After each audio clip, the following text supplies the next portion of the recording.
아멘. 오늘 말씀 제목 한번 읽어볼까요? 시작. 네, 물에 빠져가는 베드로 함께 베드로에 대한 이야기를 들으면서 은혜 나눴으면 좋겠습니다. 여러분 이런 말씀 들어보셨나요? 뇌는 예측하는 기계다 라는 말 들어보셨나요? 뇌를 본 적이 없어서 잘 모르시죠? 우리의 뇌가 사실 안 보이니까 잘 모르지만 우리의 모든 것들을 주관하고 있고, 실제로 또 우리 뇌는 이렇게 연구해 보니까 무언가를 계속 예측하고 있다라고 하는 거예요. 그래서 여러분들에게 보여주고 싶은 게 있는데, 요 드레스 보이십니까? 이게 이제 한참 인터넷에서 이슈가 됐었던 드레스인데, 여러분 이 드레스의 색깔이 뭘로 보이십니까? 이런 거 하다 보면 싸워요. 이 색깔이요, 사람들보다 다르게 보이는 거 아십니까? 자, 한번 여기도 좀 다른가 체크해 볼까요? 자, 흰색과 금색. 나는 이게 흰색과 금색으로 보인다. 손. 자, 손 내려주세요. 이거밖에 안 된다고? 잠깐만, 다시. 자, 여기 이게 지금 흰색과 금색 색깔 보이시죠? 저희 교회 생명이 있는 거 아니시죠? 색깔 보이시죠? 자, 이 색깔이 흰색이나 금색으로 이루어졌다. 손. 반도 안 된다고요? 자, 손 내리세요. 잠깐. 자, 그러면 이게 파란과 검정으로 보인다. 손. 난 안 보인다. 손. 아니 잠깐, 그러면 뭐 초록색으로 보여요? 파란색이랑 회색? 파란색, 갈색? 제가 사실 이걸 어제 이제 설교 준비하면서 이거를 갖고 왔어요. 근데 이걸 할까 말까 고민한 게, 왜냐면 나 아무리 봐도 저는 흰색과 금색이거든요. 이게 흰색과, 자, 흰색 금색 저랑 같이 보이는 분 손 들어보세요. 흰색과 금색이다. 반도 안 되네. 그래서 이거 갖고 올래다 말하는데, 자, 다시 그러면 파란색과 검정색으로 보이시는 분 손. 야, 이게 파란과 검정으로 보인대. 자, 나는 그것도 저것도 아니고 다르게 보인다. 손. 야, 우리 교회 보통은 둘 중에 하나인데 저희 교회는 세 가지네요. 이게 네? 하나 더 있어요? 파란 금색? 야, 이게 파란색으로 보이신다고요? 아무리 봐도 흰색이죠? 이게 원래 드레스입니다. 원래 색깔 드레스. 저 옆에 왼쪽에 있는 거 보이시죠? 원래 저런 드레스인데, 저게 주변의 배경 색깔에 따라서 우리의 뇌가요, 색깔을 보정한대요. 그래서 여러분 한번 우리 이렇게 돌아보세요. 이렇게 다 돌아보세요. 저분들이 입는 옷이 내가 보이는 색깔과 다를 수 있어요. 놀랍지 않습니까?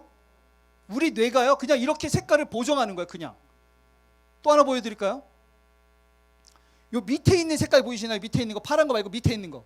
자, 요 색깔 뭘로 보이십니까? 요 색깔. 자, 말씀 잘 하셔야 돼요. 왜냐하면 요번에는 좀 달라. 요게 무슨 색깔로 보이느냐에 따라서 이 공격적인 성향을 보여준대요. 웃자고 하는 얘기에 웃자고. 또 여기서 또 웃자고 하는데, 또 이거 보고 나 병원 가야 되는 거 아니야 이러면 안 되고, 웃자고 하는 거예요. 네, 웃자고. 자, 요 밑에 거를 무슨 색으로 보느냐에 따라 사람의 공격성을 이야기하는데, 자, 요번에 이제 좀 잘 드셔야 돼. 자, 나는 이게 회색으로 보인다. 손. 한 반 정도밖에 안 되네요. 저도 이게 회색으로 보이거든요. 자, 회색 손. 나 이게 회색으로 보인다. 자, 주변에서 좀 손 드신 분들 좀 돌아보세요. 손 드신 분들. 자, 누가 손 들었나? 잘생긴 분들, 그죠? 저도 회색으로 보이거든요. 요게 공격적인 성향이 중립이래, 중립. 그러니까 착한 분들이래, 착한 분들. 자, 이제 손 안 드신 분들 있죠? 손 안 드신 분들. 자, 아까 손 안 드신 분들을 조심하셔야 돼. 자, 그 다음에, 자, 노란색으로 보이시는 분. 자, 난 이게 노란색으로 보인다. 우리 쌍둥이 노란색으로 보입니다. 쌍둥이. 자, 쌍둥이. 자, 노란색은 뭐냐면, 노란색은 공격적인 사람들이래요. 맞아요. 우리 엄마가 맞대요. 예, 저 가까이 가서 잘못하면 물어요. 예, 조심하세요. 물어요. 자, 그 다음에, 자, 빨간색으로 보인다. 이거 혹시 빨간색으로 보시는 분 있어요? 손 안 드신 분들은 누구예요? 연갈색? 밝은 회색? 그거 회색으로 쳐주고. 빨간색으로 보신 분 없어요? 다행입니다. 여기는요, 매우 공격적이신 분들이래요. 매우 공격적인. 하나 더 남았어요. 하나 더. 자, 뭐냐? 무슨 색이에요? 이 빨간색이 그냥 빨간색이 아니고 막 이렇게 움직이는 색이래요. 없으시죠? 요건 사이코패스래. 사이코패스. 멀리 떨어져야 되는. 이게요, 제가 지금 뭘 말씀드리려고 하냐면 우리의 뇌가 내가 보고 있는 것이 진리로만 보지 못하도록 해줘요. 그러니까 나에게 맞게 또는 나에게 편하게 이거를 뇌에서 자동으로 보정해줘요. 우리 왜 핸드폰 보면 이렇게 그 기능이 있지 않습니까? 그래서 요즘에는 이렇게 딱 클릭하면 뽀샷이 되든지 눈이 커지든지 자동으로 보정해주잖아요. 예쁘게 보이게. 우리의 뇌가 그래요. 우리의 뇌가. 그러니까 내가 보이는 모든 색깔, 사랑, 환경, 모든 것들이 이게 알아서 인식을 그냥 나에게 맞게 인식이 되어지는 거예요. 그래서 이런 것들을 연구하는 게 바로 뇌과학입니다. 뇌가 신비롭거든요. 뇌가 신비로워서 이 사람들의 여기 보면은 물리와 물리적인 것, 정신적인 것들을 뇌를 연구하는 게 뇌과학이라고 하는데, 이 뇌를 연구해 보면 두 가지의 중요한 부분들이 있는데, 하나는 전두엽 앞에 있는 뇌고요. 하나는 편도체라고 해서 뒤에 있는 요쪽 귀 쪽에 있는 건데요. 요게 이성과 감성을 조절해 줍니다. 그래서 뭘 해주는 거냐면, 여러분 왜 요즘에 이제 특히 그 물난리 나서 좀 난리가 났잖아요, 그죠? 그래서 그런 사람들 있죠. 물에 큰 경험한 사람들은 다음에 물 들어가고 싶어요, 안 들어가고 싶어요? 왜요? 네, 이게 어디서 해주는 거냐면 편도체에서 해주는 거예요. 왜냐하면 내가 수영을 못해, 내가 물에 가면 나는 거기에서 위험해서 제대로 대처할 수 없어. 그러니까 물 하면 여기 편도체에서 위험해 삐용삐용 이렇게 해주는 거예요. 그래서 안전하라고. 그래서 예전에 한번 크게 어떻게 다친 사람들이 있다, 다친 곳이 있다, 다친 상황이 있다, 상처받은 일이 있다, 이러면 편도체에서요 알아서 조절해줘요. 그래서 내가 거기를 위험을 감지해가지고 몸이 불안해지는 거, 심장도 뛰고 막 얼굴도 빨개지고 막 불안해서 몸이 바들바들 떨고, 이게 어디서 해주는 거예요? 편도체. 근데 이렇게만 살면 살 수 있어요, 없어요? 없어요. 그러니까 물에 들어가는데 아니 무릎밖에 안 돼. 물은 문인데 무릎밖에 안 되면 빠져 죽을 수 있어요, 없어요? 그래도 있어요? 그 접시물에 코드 박아 죽는데 뭐. 어쨌든 근데 여기 빠질게 안 되는데 이게 편도체에서 야 물이야 삐용삐용 하면 불편해, 안 불편해요? 그래서 이게 전두엽에서 아니야 여긴 안 죽어, 여긴 괜찮아, 야 이거는 죽을 정도는 아니야, 이렇게 해서 이 전두엽에서 계속 조절해 주는 거예요, 이성적으로. 그래가지고 사람이 위험도 감지해서 안전하지만 또 너무 그렇게 되면 불편해가지고 잘 못 사니까 전두엽에서 이성적으로 막 해주는 거죠. 근데 문제가 뭐냐면 전두엽에서 제대로 이게 작동이 안 되거나 편도체에서 너무 과하게 발달해버리면 별거 아닌 걸로 이제 사람들이 힘들어서 못 사는 거예요. 그래서 왜 공황장애 막 이런 거 얘기하잖아요, 그죠? 이게 과하게 하는 거예요, 과하게. 그래서 이런 거를 보고 이런 그 속담 들어보셨죠? 읽어볼까요? 시작. 들어보셨죠? 예, 자라보고 깜짝 놀라가지고 자라한테 물려가지고 자라가 뒤집어져가지고 이것 때문에 놀라면 여기 그 편도체에서 띠용띠용 하는데 소뚜껑 보고도 띠용띠용 하는 거예요. 이게 그래서 많은 사람들이 어떤 큰 아픔이나 상처나 어려움이나 위험이나 이런 것들 경험하면 편도체에서 준비하고 있는 거야, 이렇게. 그래서 근처만 가면 삐용삐용 하는 거죠. 그래서 이거를 큰 문제가 일어나서 삶이 힘들어지고 이것 때문에 불편하게 일어나는 일들, 의학적 용어로 뭐라 그러냐면 뭐라 그래요? 트라우마라. 들어보셨죠? 트라우마. 그 근처에 못 가는 거예요. 여자한테 큰 상처 받으면 여자한테 못 가는 거예요. 남자한테 큰 상처 받으면 남자한테 못 가는 거예요. 자동차 사고 나면 자동차 못 타는 거야. 뭔가 가정하게 상처 받으면 결혼 못 하는 거야. 이게 트라우마예요, 트라우마. 이것 때문에 스포츠 선수들도 많이 고생합니다. 누구죠? 다 아시죠? 요즘엔 손흥민이지만 10년 전만 해도 날아다니지 않았습니까? 이 박지성 선수가 예전에 초등학교 때 축구를 본인이 좋아해가지고 하고 싶다고 막 졸랐어요. 그래서 너무너무 좋아했고 너무 잘 찼죠. 그래서 월드컵까지 가서 히딩크와 함께 영웅이 되지 않습니까? 결국에는 네덜란드까지 가가지고 아주 뭐 우리가 아는 것처럼 영국 맨유에서 지금 우리나라 선수들이 많이 그 해외로 나갔는데 발판을 마련한 선수죠. 그런데 2002년에 큰 성공을 거두고 히딩크 감독과 함께 네덜란드로 갔는데 가자마자 무릎에 부상을 입어요. 근데 이 부상을 입으니까 잘 못 뛰니까 그 홈 관중들이 야유를 하는 거예요. 야유를. 이게 원정에서 야유하면 시즌에 2번밖에 안 뛰거든요. 근데 홈에서 야유를 하면 경기의 반은 야유를 받는 거니까 박지성 선수가 처음 당해봤대요. 그러니까 뭐라 그러냐면 이런 얘기를 해요. 나가서 운동장에 갔는데 나한테 공주만 보냈으면 이런 마음이 있었대요. 그리고 얘기하는 게요. 처음으로 축구가 싫었대요. 뭐 때문에? 트라우마 때문에. 야유에 대한 트라우마 때문에 또 야유 받을까 봐 축구가 하기 싫어진 거예요. 축구의 영웅이 초등학교 때부터 축구를 너무 좋아했던 선수가 사람들한테 야유를 받으니까 운동장이 싫고 공이 싫더래요. 이게 트라우마죠. 그런데 신앙생활 하다 보면 이럴 때 있지 않습니까? 하나님 만나가지고 내가 변해서, 하나님 때문에 내가 다른 인생을 살게 돼서, 하나님께서 주신 많은 복들 때문에 내가 꽤 행복하게 살아가고 있는데도 불구하고 어떤 문제가 발생하고 어떤 어려움을 닥치게 돼서 어떤 상처를 받게 되면요, 갑자기 트라우마가 생기게 돼요. 그 신앙생활 너무 재미있게 했는데, 아니 내가 좋아서 교회 가고 내가 좋아서 봉사하고 내가 좋아서 예배 갔는데, 근데 이게 큰 아픔을 겪거나 큰 문제를 겪으면요, 내 안에 영적인 트라우마가 생겨서요, 나중에는 하나님도 싫은 거 아세요? 거기까지 안 가보셨나요? 제가 하나님과 손절한 적 있거든요. 하나님 우리 이제 따로 갑시다. 내가 비록 목사지만 우리 따로 가요. 하나님과 함께 가는 게 영 힘들고 어렵더라고요. 그래서 제가 하나님과 손절한 적도 있었어요. 아니 신앙생활은 둘째치고 내가 하나님을 바라보는 것 자체도 이제 너무 힘든 거예요. 너무 고된 시간들이 길어지니까 영적 트라우마죠. 내가 좋아서 갔는데, 내가 행복해서 더 행복해지려고 목사가 됐는데 이게 쉽지 않더라고요. 오늘 본문의 주인공이 누구냐면 베드로입니다. 베드로가 어부였어요.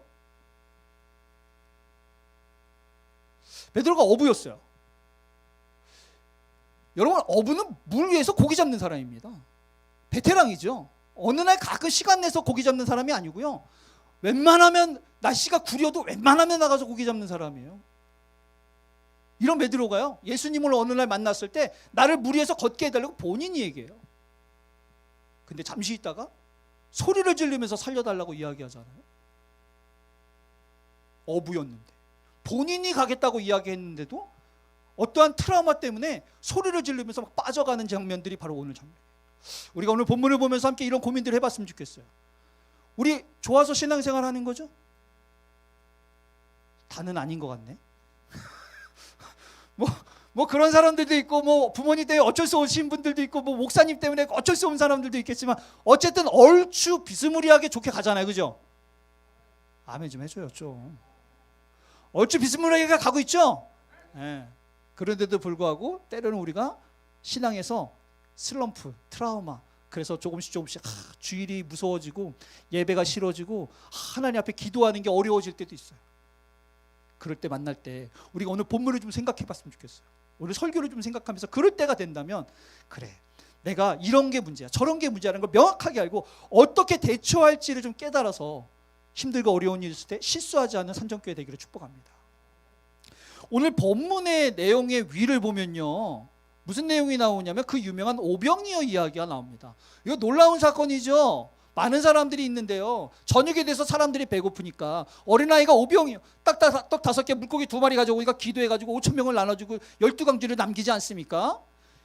이거 대단한 사건이에요. 제자들이 이걸 경험했어요. 이걸 경험했을 때에 예수님에 대해서 제자들이 어떻게 생각했겠어요?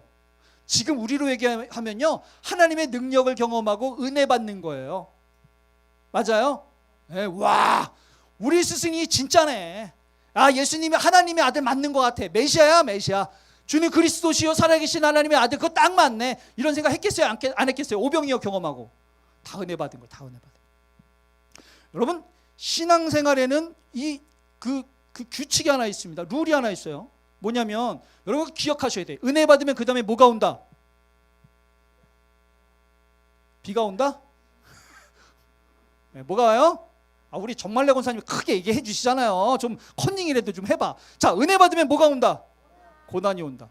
요즘에 교회 다니는 게 재밌어지면 그다음 뭐가 온다? 싫어진다. 요즘 기도하는 게 재밌어진다. 그다음 뭐가 온다? 요즘 찬양하는 게 즐거워. 그다음 뭐가 온다? 요즘 헌금하는 게 막 안 아까워. 뭐가 온다? 교회에 가가지고 봉사하고 청소하는 게 즐겁다. 그다음 뭐가 온다? 여러분 이거 원리예요. 원리. 그러니까 내가 신앙생활하면서 예배드리고 뭐 기도하고 뭐 찬양하고 뭐 교제하고 봉사하고 뭐 헌신하고 막 이런 거 하는데 좋아. 막 내 마음이 좋아져. 하고 싶어. 아우 손만 눈만 뜨면 일요일만 기다리고 주일만 기다려. 은혜 받은 거죠? 내가 뭔가 기도했는데 내 삶에 어려움이 있었는데 내 삶에 기도의 그 제목들이 있었는데 하나님께서 막 일하셔가지고 막 문제도 해결되고 막 복도 받는 것 같고 사람들이 내가 신앙생활하는 거 부러워해. 은혜 받은 거죠? 그 다음 뭐가 온다? 그래, 그렇게 좋을 때 헬렐레 팔렐레 하면 안 돼요. 그렇게 좋을 때 뭘 하고 있어야 되느냐? 무장하고 있어야 돼. 무장. 그 다음에 뭐가 올 거니까. 지금 우리나라 지금 비 때문에 난리 났잖아요. 여러분 비가 온 게 물론 비가 좀 많이 오긴 했죠. 근데 비가 온 것도 문제지만 사실 가만히 들여다보면 인재다 이런 얘기 해요 안 해요? 왜요? 대비를 안 해서. 그러다 보니까 비가 많이 온 것도 문제지만 사실 더 큰 문제는 뭐냐면 대비를 잘 못했기 때문이 문제예요. 여러분 신앙생활 똑같습니다. 신앙생활이요? 이게 우리가 안전하고 편안하고 행복하기만 하고 이렇게 신앙생활하면 좋지. 좋아요. 근데 우리는 좋은 것 같은데 저 윗분은 별로 안 좋아해. 아프니까 청춘이다 들어보셨어요? 성장해야 되거든. 성숙해야 되거든. 우리가 구원에 이르기까지 끊임없이 자라야 돼요. 하나님께서 우리에게 저 수많은 사람들 중에 특별히 선택하셔가지고 우리가 부족하고 부끄러운데도 불구하고 이 자리에 앉아서 예배드리게 하심은 여러분들이 행복하고 잘 살리라고 한 게 아니에요. 여러분들이 행복하고 잘 살아서 그래서 여러분들 때문에 수많은 사람들이 모든 민족이 구원에 받을 수 있도록 여러분들이 그 일들을 하실 수 있도록 부끄럽지만 연약하지만 사실은 예배드리기에는 우리가 합당하지 않지만 특별히 선택하셔서 자리에 앉혀놔 예배하게 하신 거예요. 그러니까 내가 하나님 은혜를 경험하고 하나님의 능력을 경험했다고 헬렐레 팔렐레 하고 다닐 게 아니라 그러면은 우리가 하나님께서 은혜를 받았으면 나를부터 다른 사람들이 구원을 받을 수 있도록 나를 쓰셔야 되는데 아직은 내가 어린아이 같은 신앙 때문에 안 된다고. 그래서 우리가 자라야 되는데 그러다 보니까 어쩔 수 없이 하나님께서는 우리를 은혜 받게 하면 자랄 수 있도록 고난과 역경과 어려움들을 주시는 거예요. 그거를 견디고 이겨내야 우리가 신앙이 자라고 그래야지 우리가 더 어려운 상황 속에서도 수많은 사람들이 나로부터 구원을 받을 수 있는 삶을 살 수 있으니까. 여러분 제자들도 똑같습니다. 그러니까 여기 본문에 보니까 뭐라고 그랬냐면 이렇게 돼 있어요. 오병이어를 딱 경험했어요. 그러면은 역시 하나 예수님 대단합니다. 우리 남은 12 강주리 가지고 우리끼리 파티 한번 할까요? 라고 할 수도 있는데 예수님께서 뭐라 그러는지 아세요? 헬렐레 팔렐레 할까봐 여기 딱 보니까 제자들을 뭐 했대요? 아니 예수님께서 재촉하사 이렇게 돼 있죠. 이게 지금 저기 보면은 이때 뭐라 그러냐면 저녁이라고 그랬어요. 저녁. 그러니까 해가 뉘엿뉘엿 넘어갔는데 여러분 이때 그 등이 어디 있습니까? 그냥 달빛으로 가는 거예요. 갈릴리 호수요 꽤 넓습니다. 그러니까 바다라고 표현하잖아요. 그게 해 떨어지면요 이때 모터도 없는데 바람으로 가는 거예요. 근데 아니 이 시대 2000년 전에 뭐 그렇게 급한 일 있다고 제자들을 재촉해요? 성경에 보니까 뭐라고 그랬냐면 은혜를 경험하고 하나님 예수님의 능력을 경험하니까 재촉하는 거예요. 니네들 헬렐레 팔렐레 다니지 말고 빨리 바다로 넘어가라는 거예요. 얘기하죠. 배 타고 건너편으로 가게 하는 거예요. 왜? 왜일까요? 12강절이 남았으니까 그거 갖다 팔으라고? 는 아닌 것 같죠? 뭔가 예수님께서 세팅해 놓은 게 있는 거예요. 여러분 그렇게 보이지 않습니까? 아니 재촉할 일이 뭐가 있어요? 근데 우리가 이제는 다 알지만 여기 가면 뭐 만나요? 풍랑 만나죠. 예수님이 알고 있었을까요? 모르고 있었을까요? 짓궂지 않습니까? 우리가 신앙생활을 하면서 고난을 겪고 어려움을 겪을 때 예수님 아실까요? 모르실까요? 그럼 우리가 이왕이면 우리는 좀 그 길로 안 가고 좀 편안하고 안전하게 갔으면 좋겠는데 예수님은 그쪽으로 재촉해서 원래 안 가려고 했을지도 몰라요. 제자들이 예수님 대박이에요. 사람들 난리 났어요. 12강지 이거 우리 좀 먹고 우리도 좀 쉬입시다. 이럴 수 있잖아요. 예수님이 야야야야 끝났어요. 빨리 준비해가지고 여기 사람들은 내가 보낼 테니까 니네들 빨리 건너가. 저 그 바다 중간에 뭐가 있으니까 뭐가? 풍랑이 있으니까. 제자들 알아요 몰라요? 모르죠. 예수님 빨리 가라니까 아무 생각 없이 빨리 가는 거죠. 그래요? 일단 짐 싸고 가는 거예요. 갔더니 뭐 만나요? 풍랑 만나죠. 여러분 이게 신앙생활이에요. 그래서 여러분 신앙생활을 보통 보면요 요 앞에 것만 생각합니다. 오병이어 사건 있죠? 기도하면은 막 뭐가 빵빵 터질 것 같고, 기도하면 문제가 해결될 것 같고, 기도하면은 은혜 받고 하나님 성령 그 능력 경험하면서 그렇게 정말 좋은 일만, 안전한 일만, 행복한 일만 일어날 것 같잖아요. 그렇지 않아요? 이거 두 개 세트예요, 세트. 저게 왔다리 갔다리 하는 거예요. 그러니까 여러분 하나만 볼 게 아니고 두 개 다 보셔야 돼. 동전의 양면처럼 신앙은 저 두 개를 다 보셔야 된다고요. 저 뒤에 걸 못 보니까 뭐라 그러는지 아세요? 사람들이 아니 왜 기도했는데 이렇게 어려운 일이 생기니? 아니 왜 신앙생활 이렇게 열심히 하는데 어려운 일이 생기니? 아니 내가 헌신도 하고 봉사도 하고 헌금도 하고 내가 전도도 하고 할 거 다 했는데 왜 난 도대체 어려운 일이 생기냐는 거야. 어려운 일이 안 생기면 하나님의 은혜도 생기지 말았어야지. 하나님의 은혜가 생기면 어려운 일이 반드시 생긴다니까요. 세트라고, 세트. 그래서 우리 삼정교회는요 상식으로 있어야 돼요. 상식 아시죠? 은혜 받았어. 요즘 교회 다니는 거 괜찮았어. 삼정교회가 이천서 목사 처음 새로 왔더니 좋아요 안 좋아요? 대답 안 하는 분도 있네. 봤어 내가. 좋아요 안 좋아요? 아유 좋잖아요. 예, 저 앞에 모습 같지 않아요? 그죠? 좋죠? 그러면 우리는 뭐 준비하고 있어야 돼요? 예, 풍랑 준비하고 있어야 돼요. 풍랑 준비하고 있어야 돼요. 요즘에 우리 교회에 좀 아프신 분들이 좀 많은 것 같아요. 우리 딸내미도 지금 갑자기 뭐 준비하고 있어야 돼요? 그러면 아프면은 무슨 생각해야 돼요? 아니 내가 요즘에 왜 갑자기 아파? 라고 해야 돼요? 올 곳이 왔구나 라고 생각해야 돼요. 올 곳이 왔구나. 왜 하필 나야? 믿음이 좋으니까 한명의 권사님이에요. 에? 김영순 집사님이 그래서 김영순 집사님이 대신 십자가 지신 거야. 안 그랬으면 내가 갈 뻔했어. 내가. 그러니까 이게 왜 하필 나예요? 이러면 안 되고 하나님 그래도 이길 만한 사람에게 주셔서 감사합니다. 이래야지, 그지? 여러분 은혜가 오면 고난이 반드시 옵니다. 그래서 이게 상식이어야 돼요. 상식이어야 돼요. 그래서 오늘 본문을 보니까요 이렇게 돼 있어요. 성경 볼게요. 배가 이미 육지에서 몇 리를 떠났어요? 수리를 꽤 커요. 몇 킬로를 간 거예요. 그러면 저게 아까 저녁이라 그랬잖아요. 수리 가면 한참 갑니다. 지금이야 모터가 있으니까 버튼 누르면 달려가지. 저 때는 바람이 불어야 가요. 근데 갈 때만 해도 꽤 안전했을 것 같아. 그러니까 갔지. 수리를 가면요 모터가 없잖아요. 다시 갈기도 돌아가기도 이게 쉽지가 않은 거예요. 그렇겠죠? 모터가 없으니까. 갔는데 고난을 당해요. 여러분 갈릴리 배에서 고난 정도야 뭐 이렇게 생각하지만 제가 영상 하나 보여드릴게요. 뭐냐면 실제로 갈릴리를 촬영한 거예요. 근데 갈릴리 촬영했는데 물론 이때가 이 정도가 됐을지 안 됐을지 모르겠지만 어부는 거기에서 얼마나 많은 산전수전을 겪어봤겠어요. 거기서 뭐 금을 하다가 빠졌을 수도 있고 갑자기 날씨가 난리가 쳐가지고 배가 뒤집어질 뻔한 적도 있을 거고. 아니 어부인데 별일이 다 있지. 볼게요. 저렇게까지 갈릴리가 저렇게까지도 될 수 있구나. 베드로가 저런 상황도 경험했겠구나. 저러면서도 어부 생활하면서 만약에 풍랑이 오면 어땠을까? 이런 거 생각해 보라고 제가 영상 갖고 온 거예요. 갈릴리 호수입니다. 제가 최근에 경험했던 중에서는 가장 바람이 센 날을 만난 것 같습니다.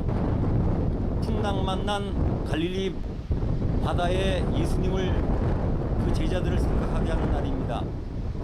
여기는 돼지떼를 몰살시킨 사건이 일어난 지점으로 보는 크루시 옆에 있었던 크루시 항구 자리입니다. 지금 오늘따라 파도가 좀 거세서 정말 바다 같습니다.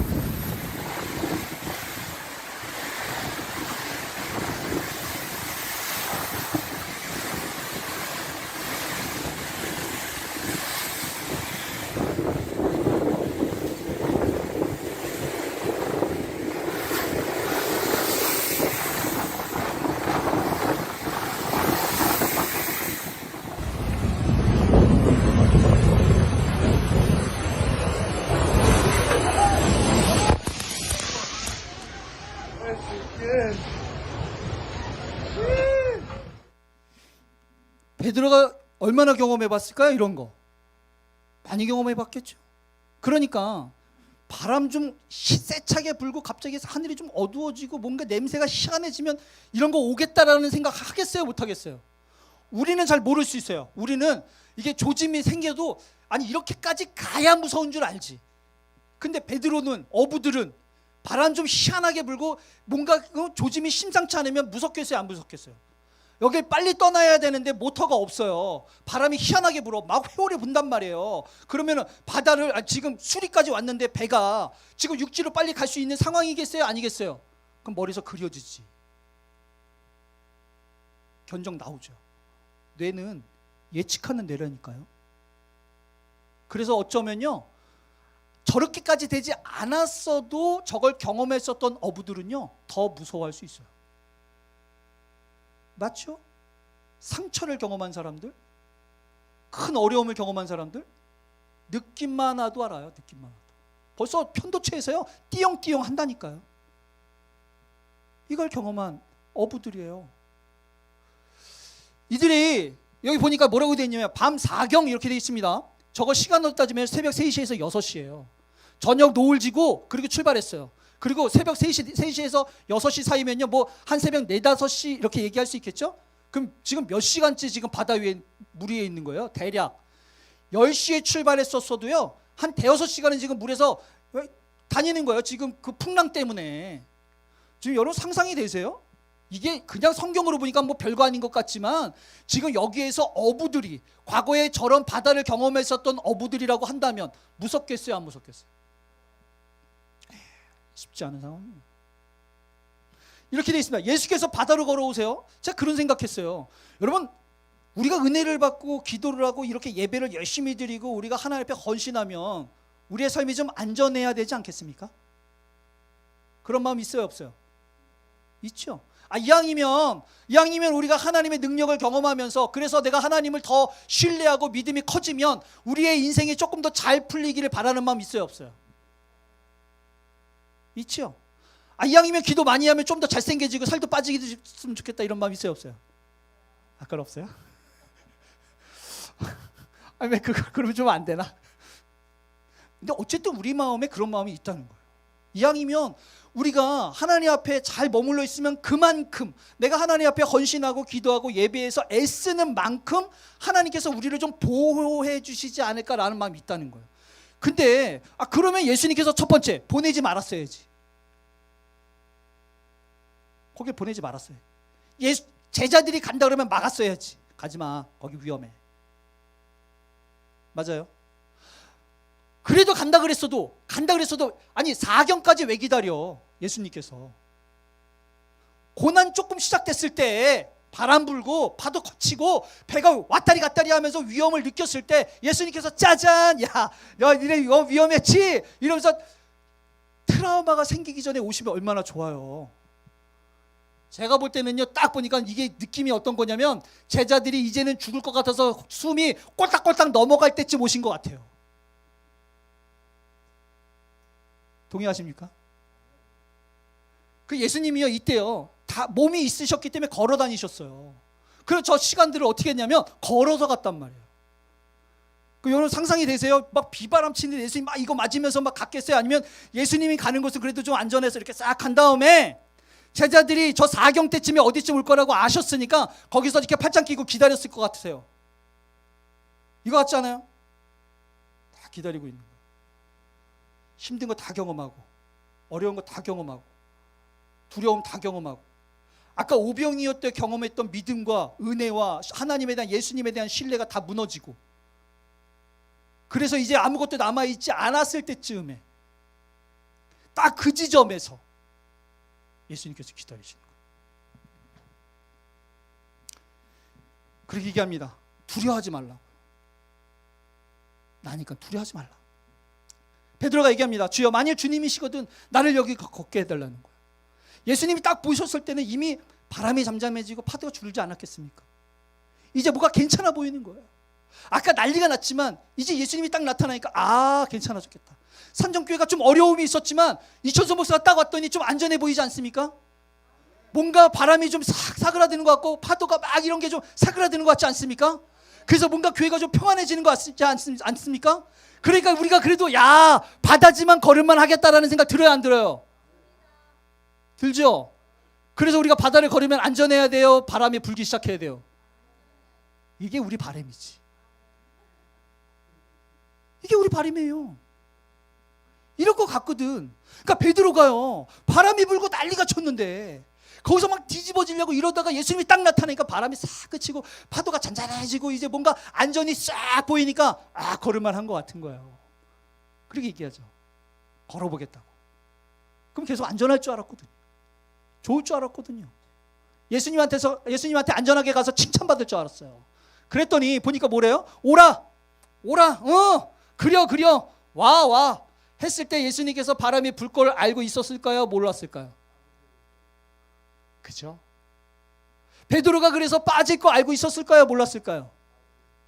알고 있었죠. 그래서 베드로가 소리를 지르면서 엄마야, 야 죽겠다. 예수님한테 살려달라고 호들갑 떨면 난리칠 거 알고 있었을까요? 몰랐을까요? 알고 있으면서 오라는 거예요. 알고 있으면서 오라는 거예요. 여러분, 신앙생활은 안전하기 위해서 하는 게 아니에요. 여러분, 신앙생활은요, 여러분들이 하나님 앞에 어떤 어려움도 당하지 않고 어떤 아픔도 당하지 않고 예수님의 보호하심 안에서 마치 인큐베이터에 있는 아이처럼 안전하게 살으라고 신앙생활 하는 게 아니에요. 그러면 오르지 말라고 했었어야지. 근데 오라는 거예요. 가니까 무슨 일이 생겼는지 볼까요? 베드로가 갑자기 안전해져가지고 발을 디뎌서 예수님한테 가기 시작하니까 바람이 불기 시작했어요. 그죠? 딱 보니까 소리를 지르기 시작합니다. 이것 한 중간쯤 돼서 되지 않았겠어요? 아니, 분명히 바람도 그치고 파도도 그쳐서 안전할 것 같아서 갔는데 쉽지가 않은 거예요. 이천수 목사가 와가지고 이제 바람도 그치고 파도도 그치고 이제 주여 여기 산정교회가 이제부터는 좋은 길 가겠다. 이제는 좀 꽃길 가겠다. 이제 부흥의 길로 막 가겠다라고 생각을 했는데 바람이 불기 시작하는 거야. 아프기 시작한 거야. 어려운 일이 생겨. 힘든 일, 상처받을 일, 예민한 일들이 생겨요. 그러는 거예요. 그래야 산정교회가 성장할 수 있고 구원의 방주의 역할을 할 수 있고 더 큰 어려움이 와도 그때 우리가 견디면서 승리할 수 있기에 바람이 불어야 되는 거예요. 동의하십니까? 예. 바람이 부는 게 문제가 아니에요. 여기 보니까 뭐라고 그러냐면 바람을 보고라고 그랬어요. 뭘 봤어요? 바람을 봤어요. 여러분 그거 아십니까? 우리의 뇌가요 그렇게 지으셨어요. 하나만 뚫어지게 보면 다른 게 안 보여요. 아시죠? 하나만 뚫어지게 보면 다른 게 안 보여요. 그래서 우리가 예수님만 뚫어지게 보면은 주변에 바람이 부는지 파도가 부는지 뭐 태풍이 치는지 몰라요. 그런데 우리가 바람을 보고 파도를 보고 태풍을 보잖아요. 예수님이 내 코앞에 있어도 안 보여.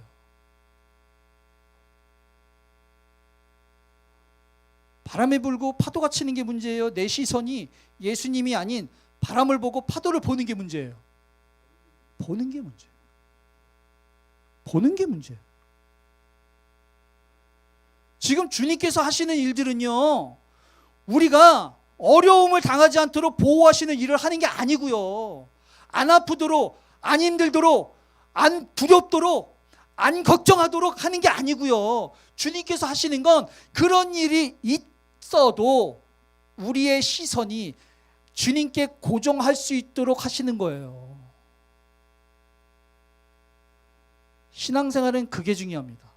어려움이 없는 게 중요한 게 아니고요, 어떤 어려움 속에서도 우리의 시선이 주님께 고정하는 게 중요한 거예요. 이게 고정된 사람들은 아무리 어려워도 이겨냅니다. 근데 이 고정된 시선이 다시 환경과 상황과 조건과 문제를 바라보기 시작할 때부터 무너지고 빠지기 시작하는 거예요.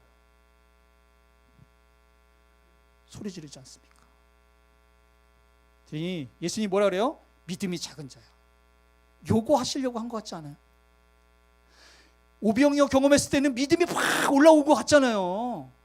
야, 내가 이거 막 분명히 아까 그 떡 5개 물고기 2마리밖에 없었는데 이거 막 나눠주니까 계속 나오고 남은 거 모았더니 12강줄이 막 이렇게 있을 때는 막 예수님이 진짜 하나님 아들인 것 같고 메시아인 것 같고 우리가 진짜 그 메시아 옆에서 뭔가 되는 사람 같을 거 아니에요. 근데 예수님 볼 때는 아직도 믿음이 부족한 걸 알았어요. 그리고 믿음이 아직 부족한 거를 알게 해주고 싶었어요. 그래서 여전히 문제가 있으면 그 물에 빠지고 소리를 지르는 허둥대는 난리치는 사람이라는 걸 알고 있었기에 그거 깨달아서 겸손해지라고, 그거 깨닫고 다시 기도하라고, 아직 믿음이 없으니까 믿음 있는 척하고 살지 말라고. 여전히 시선이 주님이 아닌 문제를 바라보면 예수님의 능력을 경험하기 전 빠졌을 때나 지금이나 큰 차이 없으니 정신 차리고 살라고 주님께서 세팅한 것 같지 않습니까? 요 이야기 해주고 싶어서 우린 여전히 연약합니다. 우린 여전히 하나님 앞에 가야 될 길이 멀어요.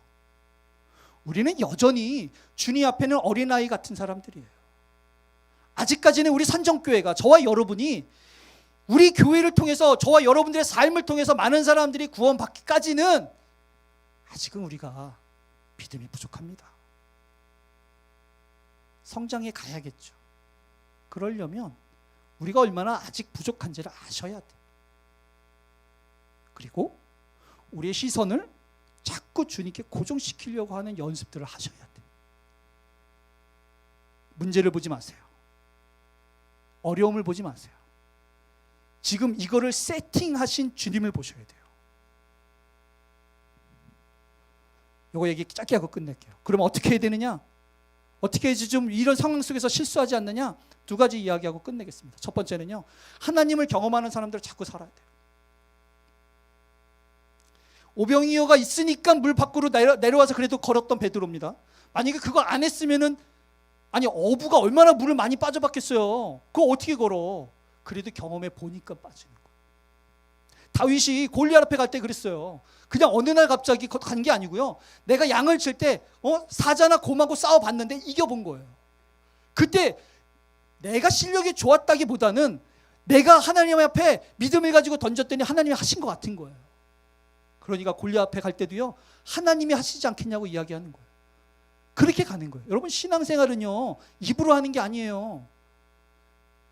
신앙생활은요 기도 잘하고 말씀 많이 알고 예배 막 이렇게 물론 그게 뭐 필요 없, 이건 아니에요. 그게 다가 아니라고요. 그게 다가 아니에요.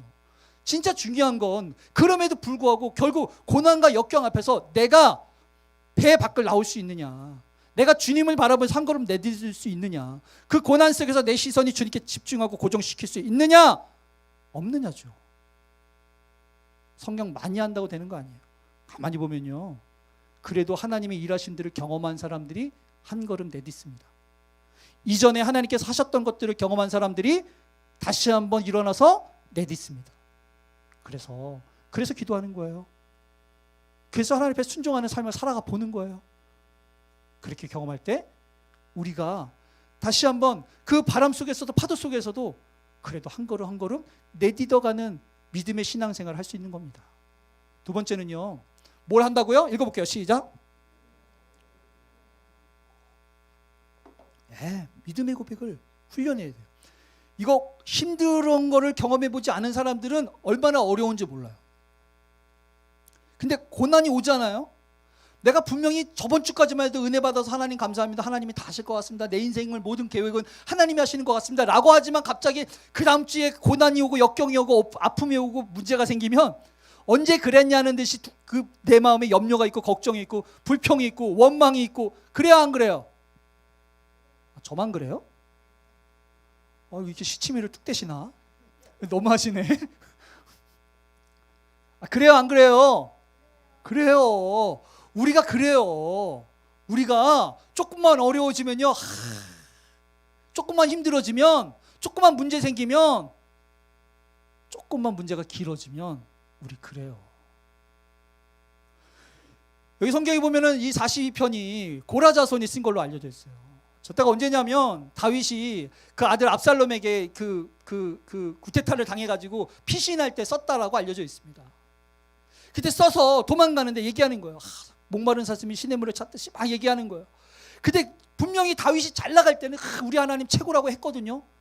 근데 지금 아들한테 쫓겨다니면서 피신당하고 이제 언제 죽을지 모르는 처량한 신세가 되니까요, 마음에 막 절절함이 있어요. 거기다 사람들이 뭐라 그러냐면, 야 니네 하나님이 어딨냐, 니네 하나님. 니네 그렇게 왕시켜주고 잘 나가게 했던 그 하나님 지금 어딨어? 비웃고 조롱하는 거예요. 마음이 얼마나 아파, 얼마나 힘들어요. 다시 예루살렘으로 못 들어올 수 있어요. 다윗 쫓아갔다 같이 죽을 수도 있어요. 사람들이 조롱하고 사람들이 막 비웃는 거예요. 힘들죠. 이때 이 고라자손이 이렇게 고백합니다. 내 영혼아, 내가 어찌하여 낙심하고 어찌하여서 내 속에서 불안해하는가? 낙심이 되고 불안하니까 내 영혼아, 내가 지금 나한테 얘기하는 거야. 나한테. 내 영혼아, 내가 왜 그러니? 내 영혼아, 내가 왜 그러니? 하면서 뭐라 그러냐면, 너는 하나님께 소망을 두라. 지금 내가 비록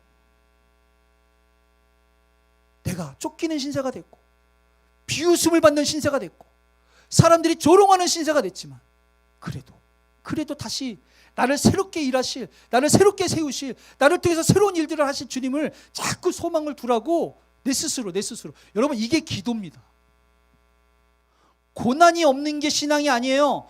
고난이 있을 때 그럼에도 불구하고 자꾸 내 안에 하나님을 향한 소망을 두는 게 신앙이에요. 우리 산정교회 이런 신앙의 소유자들이 됐으면 좋겠어요. 힘들 때, 어려울 때 그래도 하나님께서 어떤 일들을 하시지 않겠습니까? 제가 아까 한명희 권사님 잠깐 기도해 드렸어요.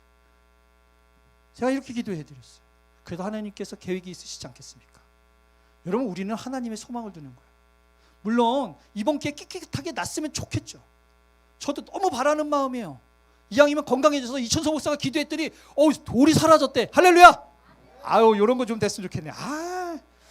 이천성 목사가 기도 빡 했더니 돌이 사라지고, 목사님 의사 선생님이 그러는데 싹 사라졌대요. 그럼 난리 나지 않겠습니까? 그러면 담성만 있으면 우리 교회 다 오지 않겠어요? 그 부흥될 거 아니에요. 근데 하나님의 계획이 어디 있는지 우리가 어떻게 알아요? 하나님께서 진짜 한명희 권사님과 저 한명희 권사님의 기도를 통해서 세워진 저 가정 가운데 어떤 계획이 있는지 우리가 어떻게 아냐고. 지금 우리의 바람은, 지금 당장은 한명희 권사님의 돌이 사라지는 게 더 중요할 것 같지만, 하나님은 더 큰 축복을, 더 큰 계획을 갖고 있는지 우리가 어떻게 아냐고. 그러니까 때로는 우리의 기대처럼 우리의 인생이 돌아가지 않다 하더라도 우리는 하나님께 소망을 두면서 살아가야 되는 거예요. 할렐루야. 이 말씀 이야기가 끝낼게요. 자, 보세요. 그래서 이렇게 얘기하고 있어요. 야곱아, 너를 청조하신 하나님께서 말씀하시는데 두려워하지 말라. 그러면 안 좋은 일이 생기면 안 될 것 같은데 왜 이런 얘기하세요? 어려운 일이 생길 거니까, 그죠? 그래서 얘기하는 겁니다. 물 가운데로 지나갈 때 하나님께서 뭐라고요?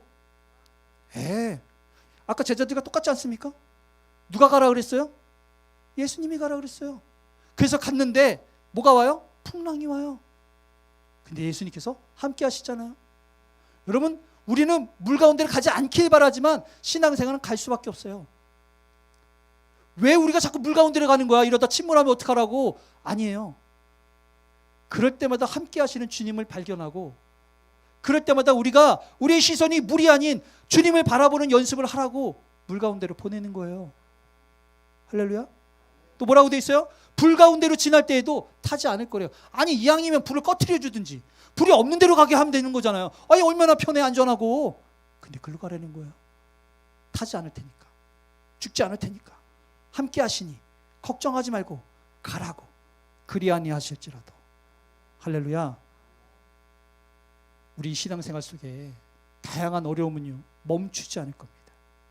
특별히 주님께서 선택하셔서 구원의 도구로 주님의 자녀로 세우신 여러분들 삶 가운데는요 어쩔 수 없이 물 가운데로 불 가운데로 갈 수밖에 없는 삶이 계속 있을 겁니다.